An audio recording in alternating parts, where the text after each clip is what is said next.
how many of you are interested to know on blockchain? Can you please raise your hand? Oh, great. I think almost everybody. But if we look at today, how many of you know at least some basic idea of the blockchain? Okay.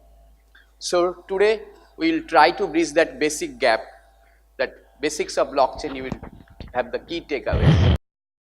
So today what we plan to cover, we'll give you a basic idea of the blockchain, what is the technology for, why this technology is going to dominate the market, and with some live examples from the telco industry, because blockchain is going to impact almost all of our life, almost every industries.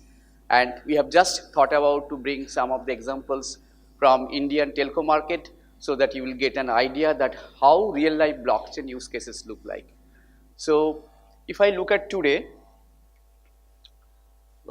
these are the blockchain, the hype. This is going through the hype cycle, right? So everybody is talking about blockchain, but not everybody is doing about the blockchain, because you know the golden hammer problem, right? At certain time comes where everybody try to fit a single problem with a single kind of solution. Maybe today we are going through that phase. Everybody is talking about blockchain. I need to fit my blockchain in my organization, and this is the use case. But that's not the reality. There are very selected use cases which are needed for blockchain, and that's to be there. That's why it is very important to understand what is my right use case for blockchain, and then only the real blockchain will be successful. If you go to the next slide.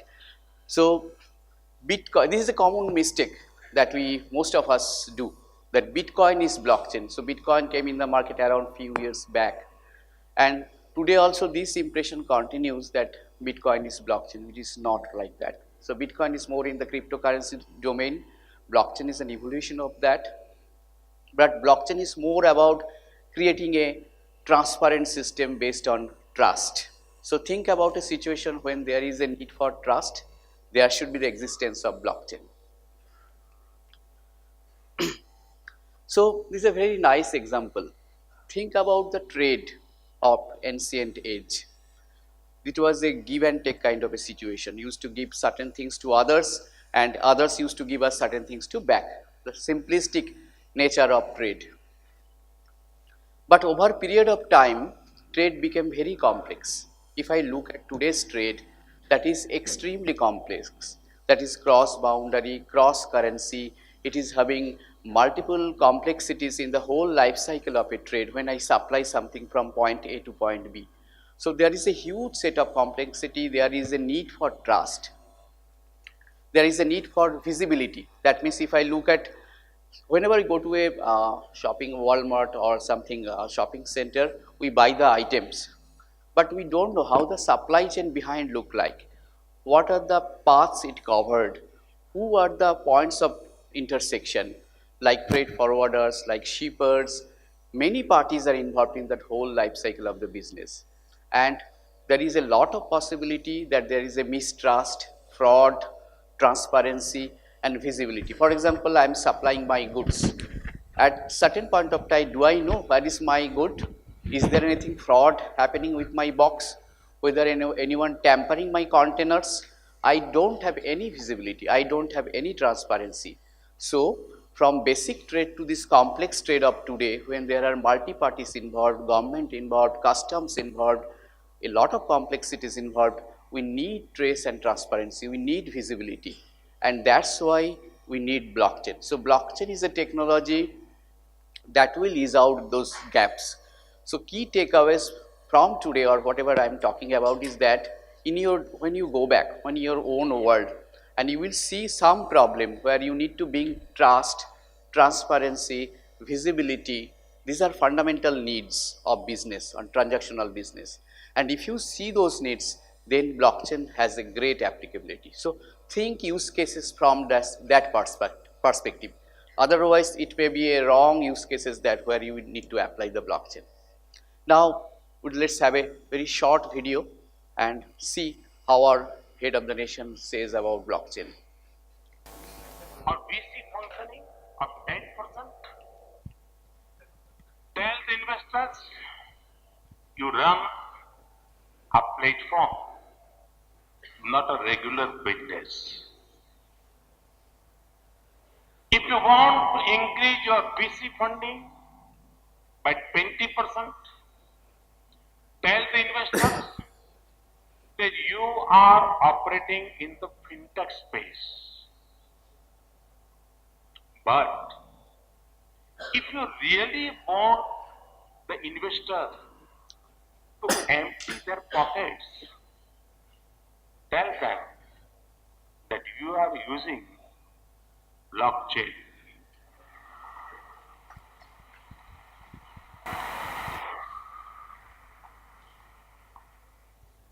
So you see the situation. Our Prime Minister is also talking about blockchain. So blockchain probably is needed because it is the fundamental of trust. Whenever you will see the use cases, the need of trust and transparency, blockchain will dominate the market.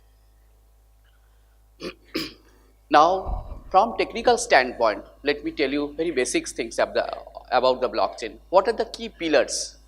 In blockchain, the few things, if you go for implementing the blockchain solution, remember these 3-4 important things. Shared ledger. Shared ledger is the primary concept of blockchain. So in reality, what happens when we do business, multiple people do business among themselves. Ledger concept is there for a long time in the history, but that ledger is maintained between only party A and party B. So there is a chance that somebody can tamper the thing. So shared ledger is the concept where all parties involved business will have a common version of truth of the data. That is called shared ledger. Second is the smart contract. As all of you are coming from software background, smart contract just about think about functions. The function, business logic that is standing on top of the ledger, right? But the good thing is that you cannot tamper ledger directly. Firstly, ledger is immutable. You cannot tamper the data what is stored in the ledger. So there is no way to erase that.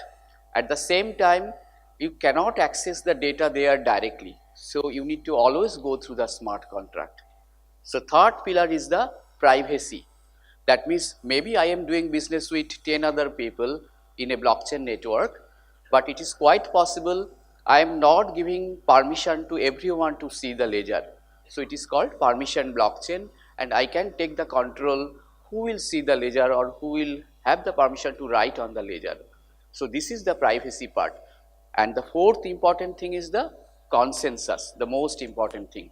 So consensus mechanism like that in our family many a times we take a collective decision, right? And that decision gets true when everybody is okay for that.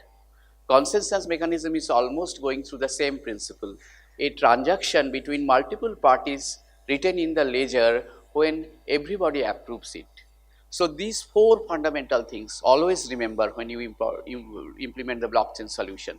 Shared ledger, smart contract, privacy and consensus. These are the fundamental characteristics on top of which every blockchain solution is built up. And it is quite possible that all blockchain solution may not implement all the characteristics, but at least 1 or 2 will be always there. And immutability, I have already told about that. That means you cannot tamper the ledger. It is designed in such a way from cryptology or algorithm is implemented in such a way you cannot tamper the ledger because all blocks are linked. And provenance is also track and trace. This is another applicability of the blockchain solution, that you can keep trace of all the blockchain solution. So I will not take too much time. I think Debo will cover some of the telco things. So key benefit, this is reduced time, optimization, fraud, it will be fraud free, it will be risk free, because whenever you are following these characteristics, immutability, track and trace, visibility, automatically you are reducing the risk of your blockchain solution or the business problem. But still there are many open challenges exist, like standards are being developed, evolution, the network platform on top of which we develop the blockchain solution, that is rapidly changing. That is a challenge of technology, right? This technology is maturing. So at the same time, the solution that we are developing on top of technology that have to struggle because that platform is changing also. Next slide, please. And these are the basic fundamentals of the blocks, why it is tamper free. This is, we call the concept of block. These blocks, there are multiple transaction which is predefined. That means how these blocks are written in actual ledger, and these blocks are interconnected. There are some hashing functions are there in which every block is linked. So as soon as you want to change the one block, automatically other things will be hampered and automatically other parties will be notified. So, and the world state will contain the current state of the transaction. So net what, for a blockchain solution we should think through all the characteristics that I have told about. It is tamper proof, and the key pillars are like ledger, smart contract, and the blocks will remain like this way in the fundamental thing. So now let's see some of the real example of the use cases. Yeah, so before we go there, I just want to add here. So this is a very interesting diagram, and I think just to draw a relation what we discussed in the previous session, right? So blockchain, again, it's a hype name, it's a huge name. You saw that the Prime Minister also talks about it, but it's nothing new again, right? So end of the day, it's a database. It's distributed in nature, so the same data is replicated across multiple parties, so nobody can just change it for their own sake. It is, if you look at the world state, it shows like a database, so it is a database. It is, that database is backed by a chain of audit trail, which is tamper proof. So right now, if I go into any other system, I see there is a database, there is a lot of data, but I don't know whether those data is right or wrong, right? Whether the data has been cooked for their own purposes or not, right? In this case, the system guarantees that whatever data is there, it is linked with the audit trail of all the transaction that has gone through, which has been validated against multiple parties. So it's not one guy who is controlling, there is a group which is working in it. So there is no one particular guy who can go like a system administrator and change some maybe your bank balance or something, right? Because it's all tied up with a series of transactions which cannot be altered. So that's all it is basically, from a very high level, from a technological standpoint. If you look at, it's a database which is backed with the guarantee that nobody can tamper it, and not for the fact of that it's only linked by its previous transaction. The other fact is it's also distributed in nature, and the data is with multiple people. So even if one particular party wants to change it, the others will vote against for it, and that way we will have a consensus mechanism and identify what is the right data. So I think Diptiman has given already a very brief and prompt overview of what exactly the technology is. This is some of the technologies that actually implements the blockchain concept. Fundamentally, there are two types of blockchain. One is permissioned and the other one is non-permissioned. You can say public and private. So we as an organization, both of us come from IBM, so we work primarily on the private blockchain part. Public blockchain, we have already known about Bitcoin and all most of the cryptocurrencies out there, right? So you can see there is an anonymous, there is a permission. With anonymous, the system, the reliance on the system is a lot, because you don't really know who all are transacting. You completely depend on the consensus mechanism and the cryptographic algorithms, that whatever information is there, that is trusted. With permission, the risk is a little lower, because you have people joining into the network who are permissioned, who are identified, authorized, and all of that, right? So those are the basic two differences.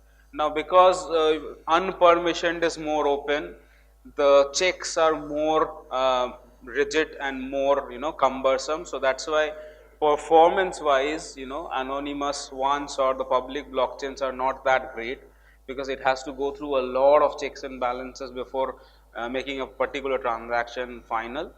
Whereas in permission, it's slightly lower, although there is that same level of trust guaranteed, but because you have limited people and people are identified with their authentication and authorizations, so that way it's much more safer, right, or much more faster as well, scalable as well, right.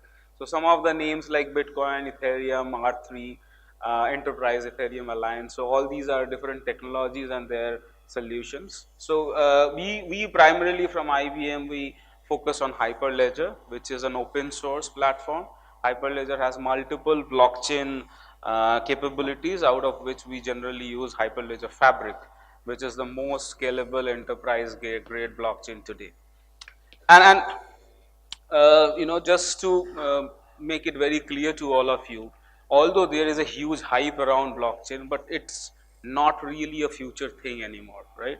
So that's why we wanted to brought in the small session some relevance, that where exactly this technology is already getting applied, right? And it's not getting applied only in proof of concepts.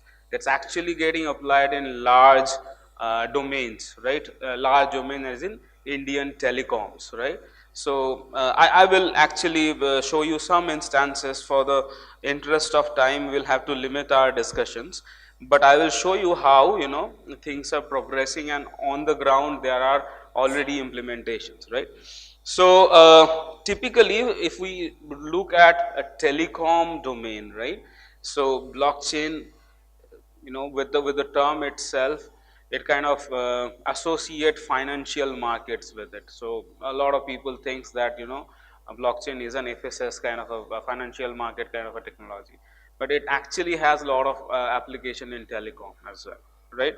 And the purpose that we chose telecom as a subject, because it's actually right happening here in India. So all you guys can kind of get an exposure that what is happening right here in India.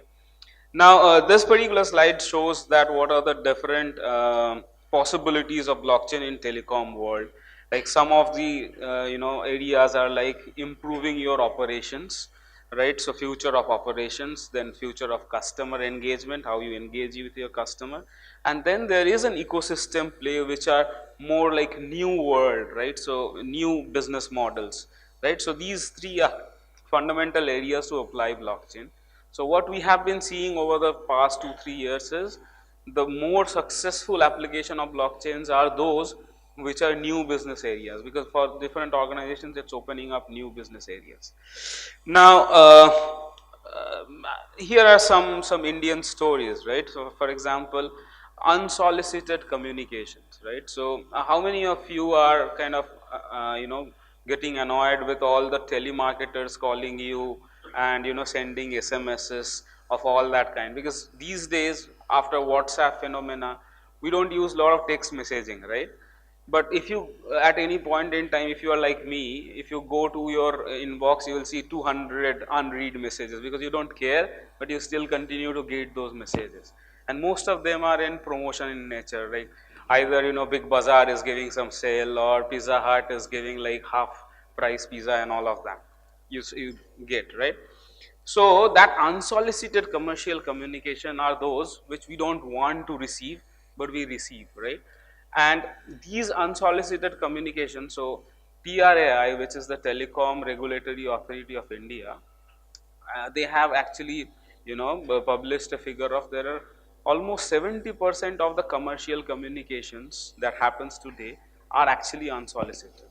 So 70% of the communication, 70% of the SMS traffic for promotional purposes are actually uncalled for, which is a nuisance for the network, which is a nuisance for all the users, and also something that the people who are promoting their products are not getting benefited of. Because if I'm not even looking at the text message and I'm getting annoyed, so it's not serving anybody's purpose, except for those intermediaries who are actually into this business of promoting somebody's product over an SMS channel or a telemarketing, and these are the telemarketers who are getting benefited for no reasons. Now TRI decided to actually regulate this market, which they are supposed to do, right? So they have actually come up with a regulation which is open in the web. So I would request most of you who are kind of interested in this, just Google it for UCC regulation. It has come out this year itself, and you will see that there is 120 odd pages regulation which talks about blockchain, smart contract, distributed ledger and all that stuff, and how that can actually stop this unsolicited commercial communication. And then so why I'm actually citing that example is because Indian telecom industry in terms of adoption of telecom is the second largest in the world, right? So if a particular regulator is convinced and a country, a industry of a country like India is convinced that a particular technology can actually help them serve the biggest or the second biggest telco market of the world with the particular technology which is blockchain, then this technology is no more a future technology. So it has the capability of serving to this volume, it has the capability of scaling to the level of transactions that Indian telecom industry produces, right? So that's where you will see, and I hope you will be able to see these things in reality, and it will actually be used by all of you sooner in 2019 itself, right? So while blockchain for enterprise purpose has been applied in a lot of other use cases across the globe, in India probably you will first time see it commonly used by the mass as well in 2019. So these things are pretty much in the process, right?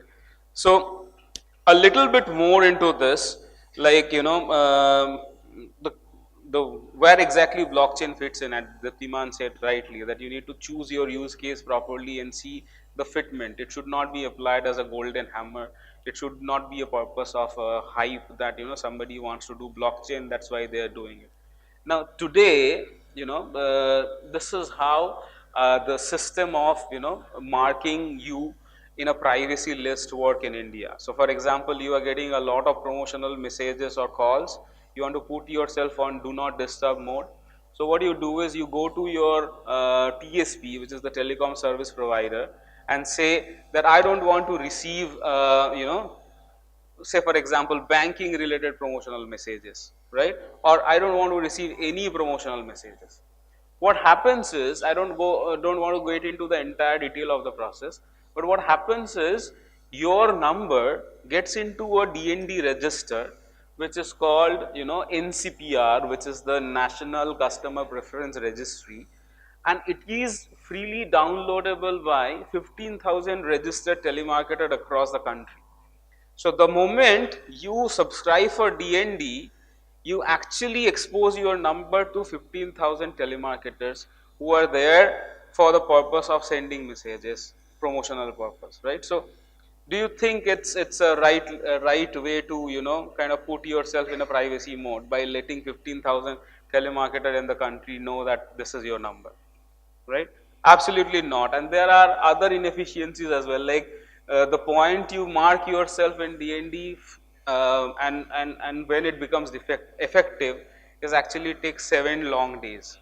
And because there are so many operators, so many telemarketers, it's almost impossible to actually integrate them point to point. So that's where the shared ledger concept, works very well, right? So privacy things, sharing of information in near real time things. So all that good blockchain benefits come in here, right? So nobody can cook up the data for their own, or sell a data that they get to others with a different level of privacy. So all that different things that currently happening, or which is the biggest pain point from a regulator as well as from us subscriber standpoint, actually can be solved with applying blockchain. So this slide actually talks about that itself. So for the interest of time, what we will do is we'll speed up and skip a few slides. But what I wanted to talk here is from an IBM standpoint, what we have is we are one of the enterprise, and you can find it in the Google as well, or any other sources, that we provide services and platforms and technologies all across different parts of a blockchain solution, right? So we start from the cloud, we start putting up a fabric, a software which is open source, you can pretty much download on your computer and get started without any cost at all. So Hyperledger Fabric was initially created by IBM, then it was donated to Linux Foundation, and then a lot of people build up on top of that. So it's an open source. Anybody can go learn about it. Anybody can go kind of download the code and implement it. However, there are certain complexities in setting up a blockchain, and also for that we have a platform which is hosted on our cloud, which is again freely available across the world as a blockchain blockchain platform as a service, which we call as a BPaaS, right? So it takes out a lot of complexities for you, and you can start coding readily. So Rahul was talking about Go. So Hyperledger Fabric heavily relies on Go, gRPC, and protobuf. So all of that is something that Google uses. So you can understand how fast Google performs. So similarly, Hyperledger Fabric is also a very high performant blockchain and very suitable for kind of use case that we talked about, which is large scale, which is high volume. So So for let the me add interest, two more points here. yeah, So sure. as we are almost in the final side of the lecture, only 2-3 minutes left, I would like to add few more things as a key takeaway. That means today we concentrated on telecom, but telecom is one of the industries. There are almost all 17-18 industries are getting impacted, like media, like logistics, banking is the largest sector of penetration. So in your domain, in your all world, in the domain you are working on, wherever there is a need of trust and transparency, you can apply blockchain, but believe in the principle that it should be always in line with the right use case. Otherwise, it may be a golden hammer problem. It may not solve your problem. And as Debojyoti mentioned, there are 3-4 key components will be in your mind when you conclude to the solution. The key use case, always start with the right use case, and then think about the platform using which you want to build the solution. If it is enterprise kind of blockchain solution, IBM is working on the Hyperledger. Hyperledger is one of the greatest platform to work on, and this is open source. You can download, you have the related components that you can download, and you can run your solution. And in this way you can start, make your hands dirty, start with small and think of that scaling eventually. So start with small use case which is relevant, build a small POC by downloading all those open source products, and then eventually you scale, you make it more robust, adding more thoughts, making the concrete use case. One more interesting thing I think I should mention in this context, that blockchain is a very new technology. Almost all of us want to learn it, but we don't have that level of information or maybe individualistic approach.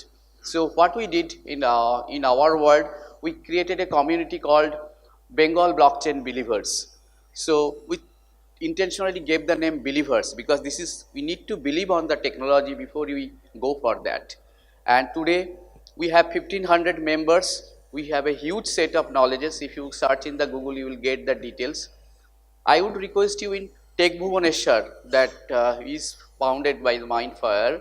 That is also an excellent place to build this kind of technology-centric communities, focused groups, where you can nurture that blockchain being the huge area to give the importance, blockchain security, blockchain transactions, network of networks, because tomorrow it may happen so that not a single network will exist. Many network will come in the market and that will interact, because all of the networks having a similar purpose, they will interact to fulfill the business need. So a lot of things to explore, but may not be alone, maybe together. That's why I would also request Tech Bhubaneswar team to spawn a small group and nurture this technology, find the relevant use cases, do 1 or 2 POCs. So with this, we would like to end, and thank you all. I hope you enjoyed the session and read the blockchain. Thanks everyone. Thanks Tech Bhubaneswar for giving us This the excellent privilege to opportunity. talk to such a great audience. Thank you everyone. Thank you.